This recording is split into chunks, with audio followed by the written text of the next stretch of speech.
as we count down to two key dates.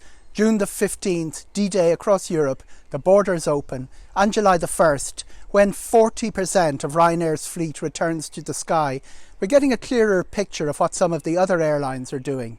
From June the 17th, Emirates will be back in business out of Dublin. Etihad due to return July the 1st, that's gone back to June the 10th. Turkish will be starting July the 1st.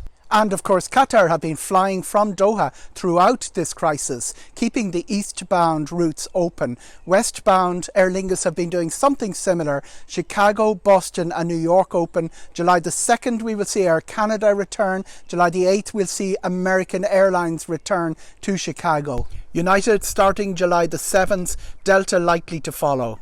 Not quite back to normal, but a sense of normality returning to our travel plans.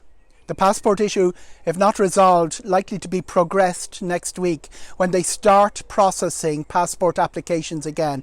A bit of a logjam to be faced by anyone whose passport has expired, but at least we have a service once again. It's good news, and I think that had to be said on foot of the ITA. Myself asking the ITA to put a letter to the Minister as to why people couldn't get their passports renewed or get new passports, whatever. The question over the 14-day quarantine: it is illegal not to fill out a locator form as you fly back into Dublin Airport. It is not illegal to breach the quarantine. That's a big quandary which has not been solved by the legislators.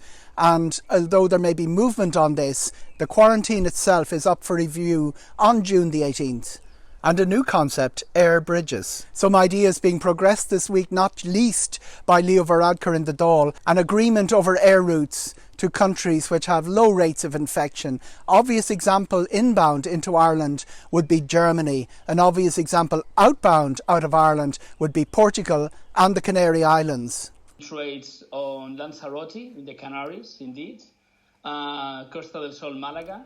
And we are working now in opening up and being ready in Costa Daurada, which is Barcelona, Tarragona in Catalonia. So these are our main spots. Balearic Islands will be fine as well. Travel agents have been responding to the news that the credit note voucher will now have legal standing. That means passing back money in 6 months to clients. It also means in some cases the suppliers will not have paid or will not be likely to have paid for 12 months, and in some cases longer. 120 days, for instance, is the norm in the cruise industry. And the question is how many refunds are being processed out there. Currently in Ryanair, we process about 10,000 refunds a month or a week.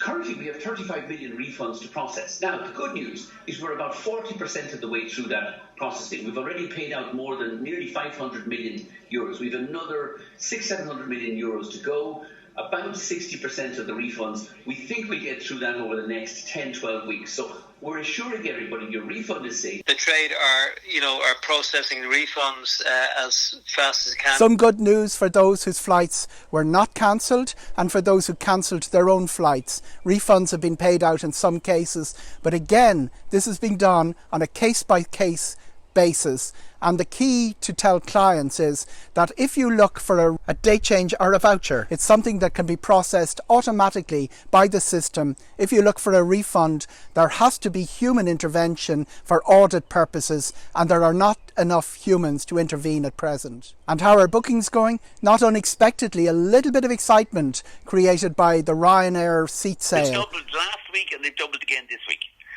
Yeah, I think there's a real kind of sense now that people, I think people are just going to ignore, the restrictions, like the social distancing is completely bloody broken. Our load factor now for July looks like to be about half where it was at the same date last year. But, last year we built it up to in July our load factor was 95%.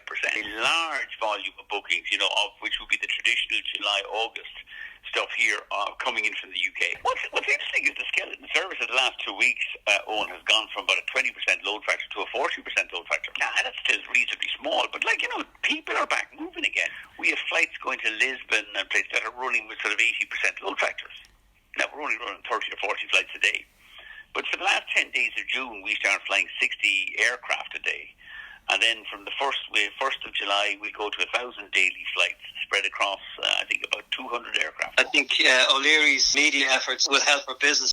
Load factors could be a little bit higher than originally expected in July, and some of the tourist boards, like Malta, like Greece, and like Spain and Portugal, are getting behind the efforts to persuade people it's time to go back in the air, it's time to go back on holiday again. 3 new members of the ITA board, Emma McHugh of Atlantic Travel, Suzanne O'Leary of O'Leary Travel in Enniscorthy, and Alan Lynch of Cityscapes, who he will represent the tour operators on the board.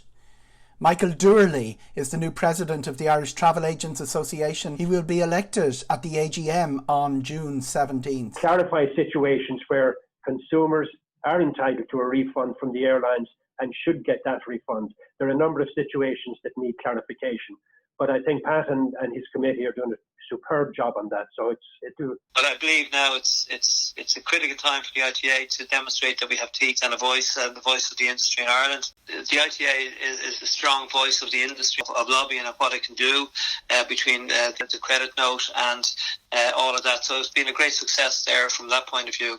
As I depart and exit stage left of my presidency, I think a new regime in the airport, social distancing in the air bridges, and a one-way system through the terminal. Also, cabin bags are being discouraged, masks being worn on board, a little bit more for passengers to get their heads around. A lot of what happens will be contactless. Priority boarding will be dispensed with for the period of this until things settle, or maybe it becomes the new normal. So it'll be strictly by seat row number and then move forward in small groups. The deplaning piece as well, it'll be trying to get everyone to remain in their seats, so that the PAs on board are being adapted for that. And then if it's exiting through, say, the front door of the airplane, by row number, so remain in your seat. We're encouraging people to check the bags, hand baggage as well at the airport. But once people start travelling and word of mouth takes over, the first suntans come back to Ireland, everything could change. We remain to see what's left of our summer. My name is Eoghan Corry Travelwrap is commissioned by the Irish Travel Agents Association. The views here are my own. In this case, there is a lot of responsibility, individual responsibility. Yep. So you have your own security measures to be safe. So part is destination's responsibility to have, all the facilities in a safe way, and part of it is just your behavior. It may be a little bit more difficult for young people to understand that.